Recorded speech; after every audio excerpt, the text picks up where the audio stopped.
Good. Hi, I'm Bob Vila. Welcome home again. We've got the coach house under construction, or I should say destruction today. We're going to be talking with our demolition contractor in a minute. Jim Ferguson is in the business. He's a professional, and he's already loaded up one dumpster. We're also getting together with Dan Webb, who's in the business of cleaning and tuck-pointing facades. He's helping us clean up our front facade. And Mike Morgan, the architect on the project, will be revealing his plans. So stay with me. It's good to have you home again.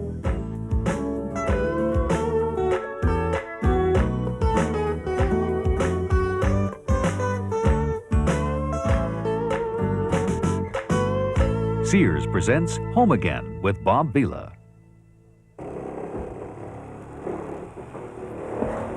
So, demolition's one of those jobs you can do yourself and try to save part of your construction budget. But we had so much of it, we called in a professional.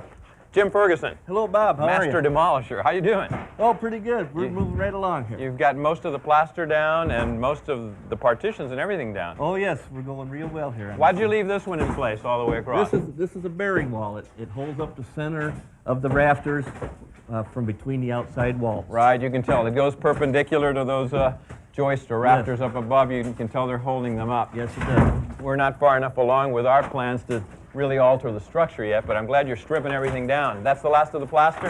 We got that there and this little wall here. Yeah. And that will be the last of the plaster. That's good. We take the plaster off first, and then we strip the lath off second. Sure. To separate it and make it a little easier handling. Yeah. What's that up above? What, did you find any treasures up there? Oh, that's not treasures. That's pigeon poo there. Up in the top there? Yes, these 5 rafters were solid filled.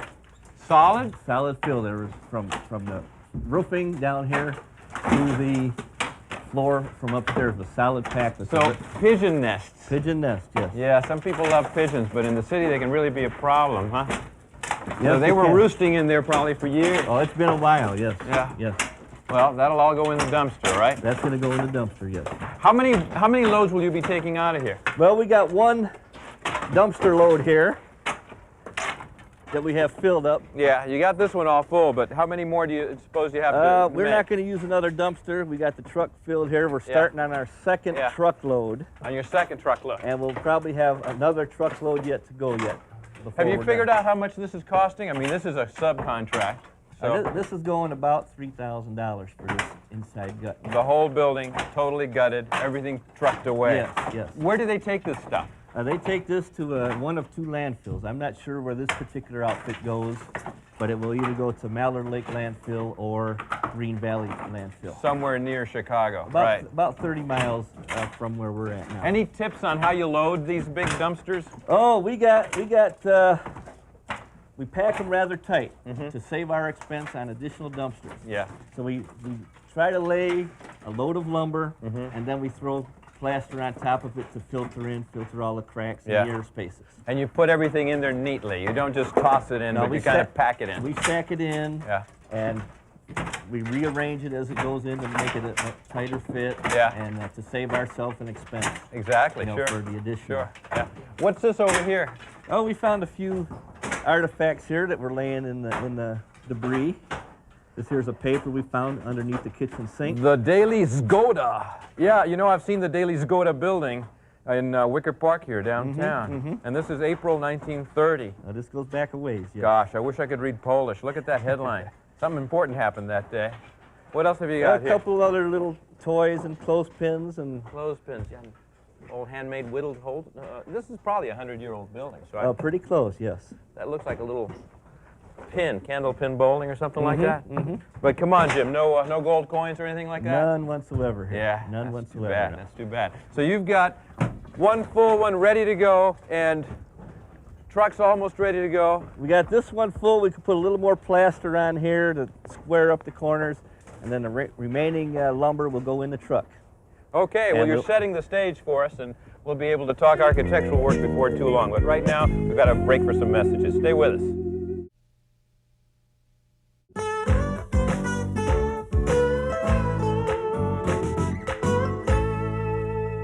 You know, when you're taking a building like this and absolutely tearing it apart, gutting it down to bare bones, you've got some real good architectural opportunities, but you really ought to get an architect involved. We've got Mike Morgan inside dealing right now with our contractor, Ron Gan. We're talking about all sorts of different options in here, and one of them is how we could drive a car in off that back alley into this basement space. But remember, the basement space is a couple of feet below the grade. Come on in. Just to get the head height that we want. Hi, fellas. Hey, Bob. Hi, Mike. How are you? Well, the architect and the builder. This Sparks are going to fly. ought to be a lot of fun, yeah. What are you talking about? Well, Mike was just telling me about some ideas he had for making the space down here a lot more habitable and usable. Some interesting ideas. Well, Bob, we want to lower the floor in the front here just to get a more reasonable head height.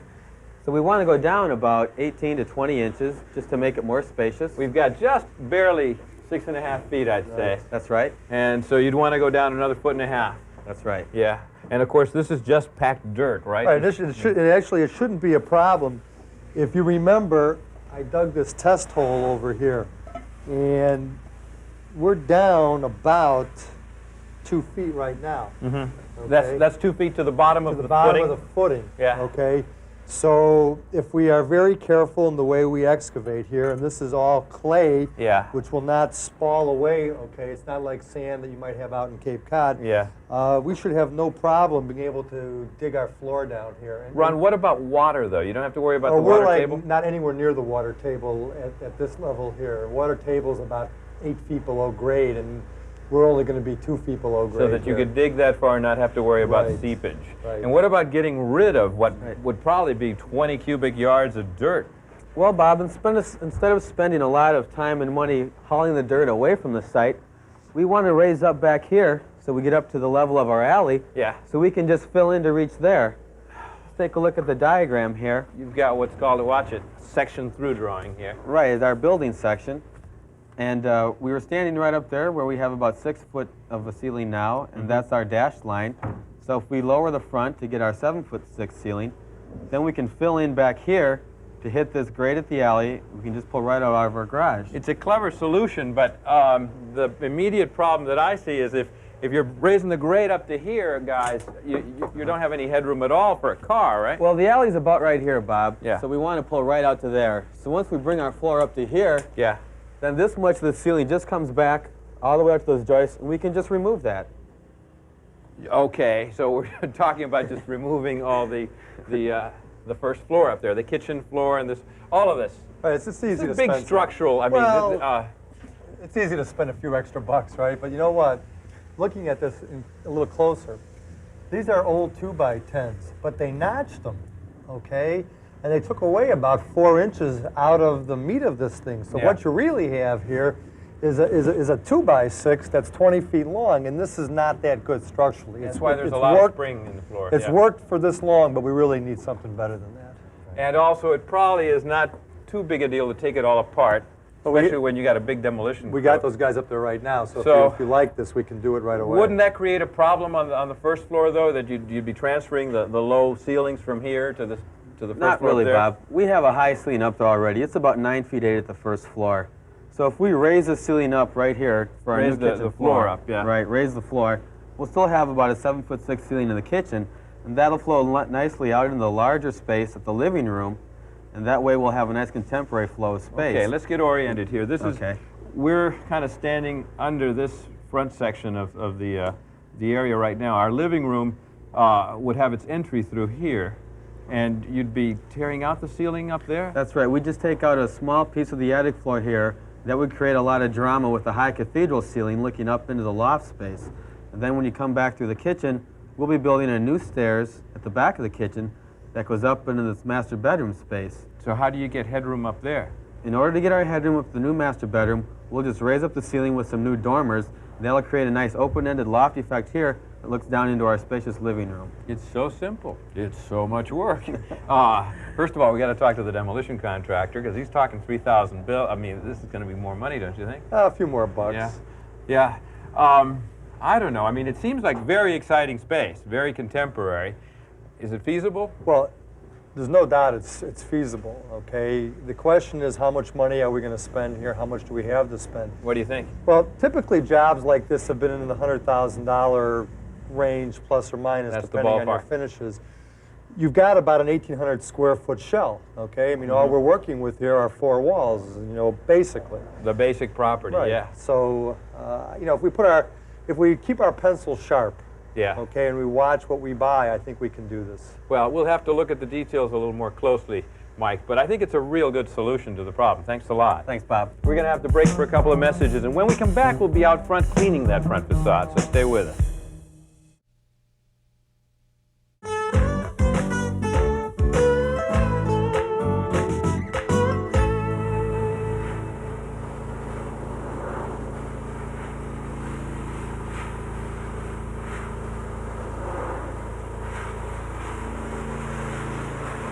Oh, wow. You know, the front of our building here was covered in brown enamel. Looked like a chocolate. And, well, we couldn't figure out quite what to do, so we've got Dan Webb, whose business it is to restore facades, taking care of this one. What's the first thing you did here? Saturday we came in and scraped the flaking paint off the building Yeah. into tarps to save on chemical and to So you mean you hand scraped all the loose stuff? hand scraped all the loose paint off You the suppose brick. it's a lead-based paint, Dan? I'm not sure, we didn't check it, just to save on chemical and to keep the lead out of the ground if there was. So you did take precautions to gather it all up? Yes. Yeah, terrific. So what is the chemical itself that you brushed on there? This goopy stuff here. This is a caustic alkaline. Is it what you call a caustic soda? A paint stripper caustic soda, yes. And how do you put it on? You just Well, we apply it, we like to use brooms. oh, just some nylon Apply a broom. nylon broom. Dig in right there. And we just lay it on the wall. You really don't brush it in. Yeah. You lay it on the wall, let it sit. It sits for 24 hours before Before you it's take it pressure off. washed. You have to mix it like that, or does it come all ready to go in the bucket? You have to mix it up. It's suspension. It settles out. It looks awful. Would that stuff burn you? That's very, very caustic. Yes, it would. So we want to be very careful. That's why you guys wear all this rubberized gear, rubber gloves, and this terrific helmet you got there. Whoops, sorry. Now, is it expensive material? These two buckets cost about $160. It's expensive material. Huh? So you don't want to waste any of it. That's why you're trying to apply just the right amount. That's also why we scraped the building Sure, Saturday. I Get the understand. chips off. So- There's less paint to dissolve. I'm going to let you go ahead. I want to watch it come off. There's about 2,000 pounds per square inch out of the nozzle of the gun. You couldn't just do this with a garden hose. No, a garden hose wouldn't work. So this is what you call a pressure wash. You've got a compressor in the back that's really forcing that water out at 2,000 pounds per square inch. But that's what lifts the chemical off the face of the brick. You can see the layers of paint sort of separating. Those will be able to be picked up. All those flaking layers The of paint. flaking layers will be able to be picked up off the ground. Right.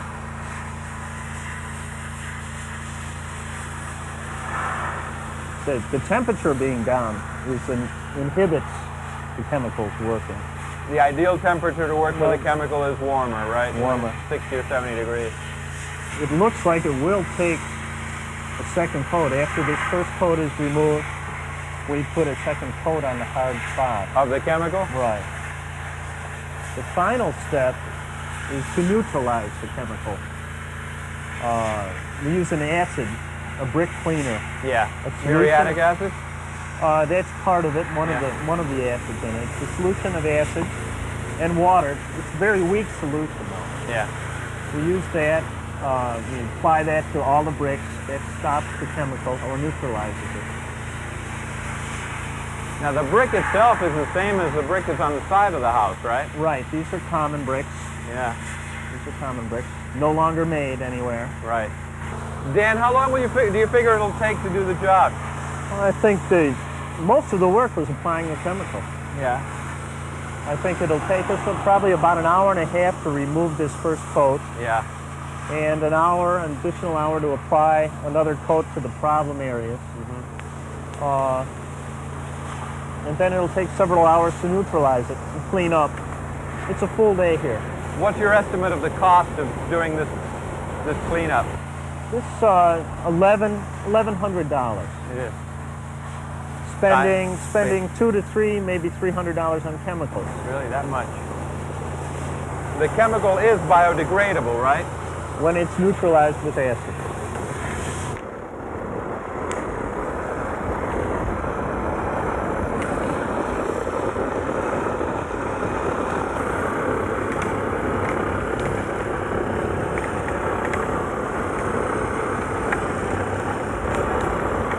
just looks awful. This is it? This is it, the ugly duckling. The ugly duckling. I mean, Dan, $1,100 worth of paint removal, and this is what we get? This is what you have. This is what we have. What I mean, what is all this red stuff on top of the old Chicago common brick? Seems sometime in the past the yellow common brick was coated Higher up here, you can see was it. coated with a red cement coating. To make it look like red brick. Like red brick, and then they stenciled on white mortar joints over the red plaster. This is the coating. worst I've ever encountered. I mean, this is really the pits. So what do we do about the structural aspects of it? It looks like it's going to cave in over here. There's a swipe of brick about 5 courses. All along here? That should be pulled out. That wraps around the corner. You can just remove them? Taken out and relaying. Yeah. Yeah, look at this. I mean, they're just falling around. Oh! Oh! So you, okay. And it looks like we have about 50% of the whole front would need tuck pointing. So you wonder why we power washed it. Huh? Maybe we should have put some of that vinyl siding over there. Oh, boy. Well, but how are we going to make it look presentable? I mean, I can understand how you can make the structure work again, but it's so ugly up there. The top half should be done as needed, to hammering and chiseling around the stones. Yeah. Redoing those, doing any deep depressions, but the whole base needs to be tuck pointed from top to bottom. Okay, so you can do the tuck pointing for me, right? Sure can, Bob. That's another contract? I hope so. Yeah. Gosh, any idea what that's going to cost? That should run right along the same line as the paint stripping, $900 to $1,100. $900 to $1,100 on this front. And then what do you suppose we should do to make the facade look better? That repaint. Repaint. Yeah? I would think repainting. Well, let's talk a little bit more about this. We'll be back after these messages. I'm dying here, guys. This is going to be just tragic.